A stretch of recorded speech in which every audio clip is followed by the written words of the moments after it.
Assalamualaikum warahmatullahi wabarakatuh. Kembali lagi di channel Marsha Subiakto.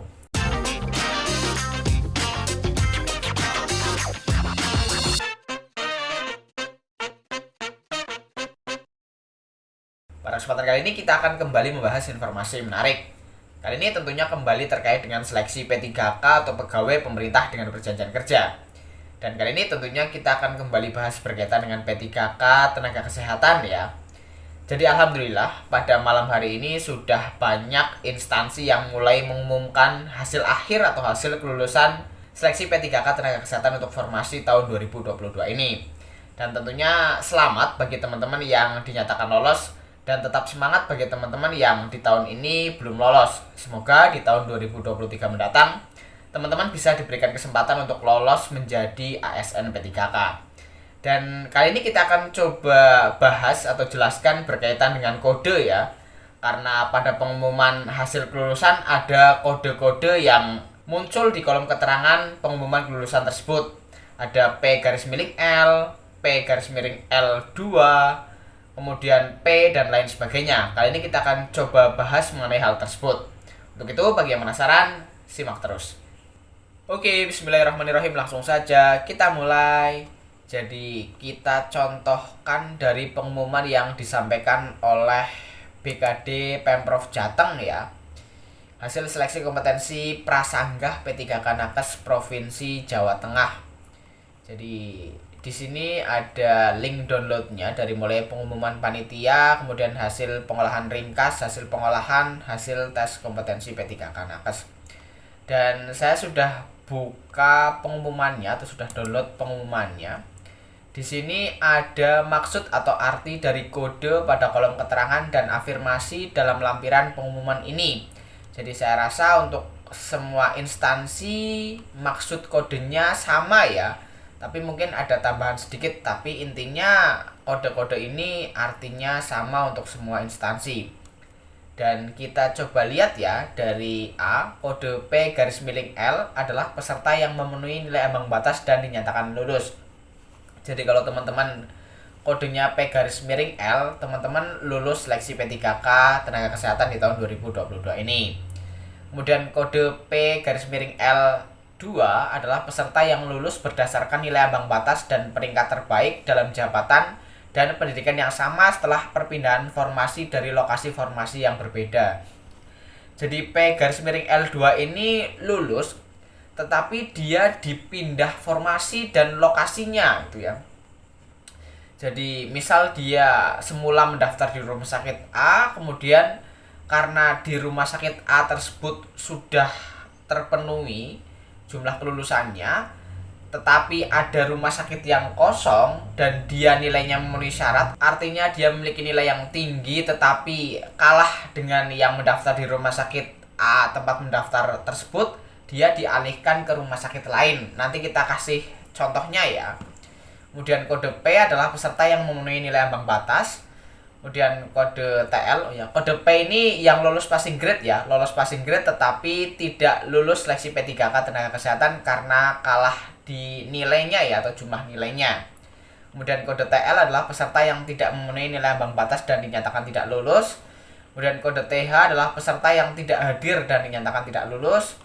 Kode A adalah pelamar yang menyandang disabilitas dan lulus seleksi administrasi mendapatkan 10% tambahan nilai.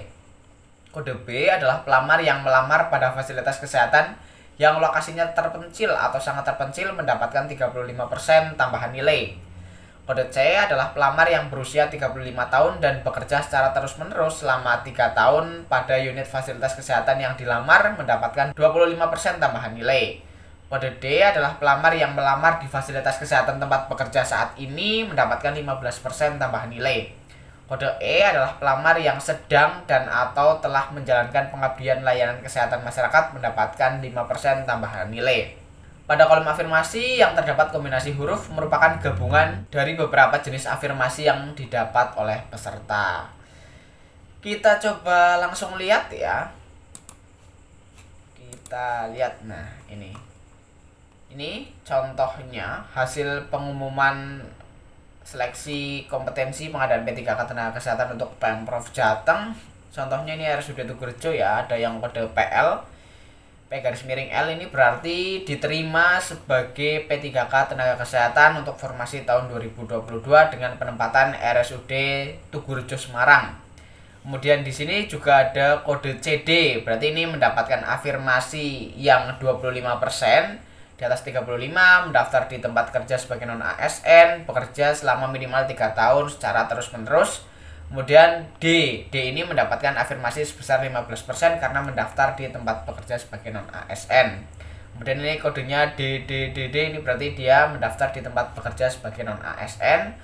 Kemudian ini kodenya P, berarti dia lolos passing grade tetapi belum bisa diterima sebagai P3K Tenaga Kesehatan karena jumlah total nilainya kalah ya. Kemudian kita contohkan yang P-L2 ya, karena itu saya rasa jarang-jarang. Untuk Pemprov Jateng sendiri yang P-L2 ini ada 3 orang ya. Kita coba lihat. Nah, ini 3 orang ini mendapat kode atau keterangan P-L2. Dia adalah dokter ya, formasi ahli pertama dokter atau jabatan ahli pertama dokter untuk penempatan di RSUD Profesor Dr. Margono Soekario Purwokerto. Kita coba lihat. Ini P-L, P-L ini berarti diterima sebagai P3K Tenaga Kesehatan dan memang dia mendaftar atau dokter ini mendaftar di RSUD Profesor Dr. Margono Soekario Purwokerto. Kemudian P-L2 ini dia juga diterima, tetapi dia sebelumnya mendaftar bukan di Margono, mendaftar di rumah sakit lain. Kemudian ini ada kode CD, tadi sudah dijelaskan, ini terkait dengan afirmasi. Ini kode D juga terkait dengan afirmasi, dan kode E juga terkait dengan afirmasi. Kemudian untuk kode P-L2 ini kita buktikan ya, bahwa Dr. Hanif, Dr. Dentiko, Dr. Zikril Hakim ini tidak mendaftar di Margono. Tetapi karena dia memiliki nilai yang tinggi, artinya dia tidak terbawa di rumah sakit yang dia daftar. Tetapi dia memiliki nilai yang tinggi sehingga ditempatkan di rumah sakit yang masih kekurangan formasi gitu ya, yang pendaftarnya masih kurang. Jadi kita coba lihat ya, ini lampiran yang memenuhi syarat lolos seleksi administrasi. Kita coba search nama dokternya, Hanif Rizan.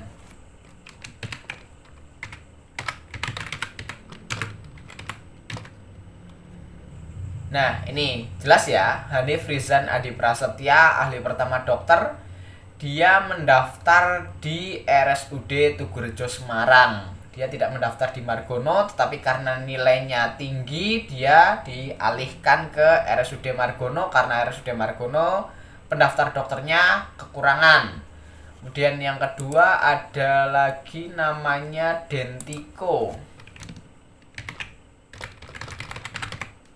Nah, ini Dentiko Wasis Aulia. Dia mendaftar di RS Jiwa Dr. RM Sujarwadi Klaten dan akhirnya dia bisa lolos tetapi dengan penempatan RSUD Margono. Kemudian terakhir Zikril Hakim.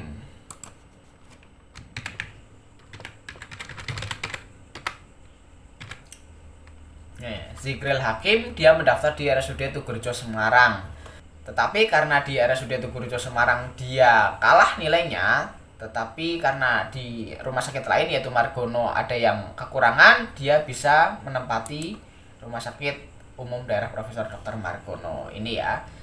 Jadi 3 orang yang memiliki kode PL2 dia lolos, diterima sebagai P3K Tenaga Kesehatan tetapi dengan penempatan lokasi yang berbeda, artinya tidak dilamar, tidak yang dia lamar. Jadi mungkin itu penjelasan terkait dengan arti atau kode pada seleksi P3K Tenaga Kesehatan di tahun 2022 ini. Jika ada tanggapan atau pertanyaan, silahkan tinggalkan di kolom komentar. Terima kasih, mohon maaf bila ada kesalahan. Wassalamualaikum warahmatullahi wabarakatuh.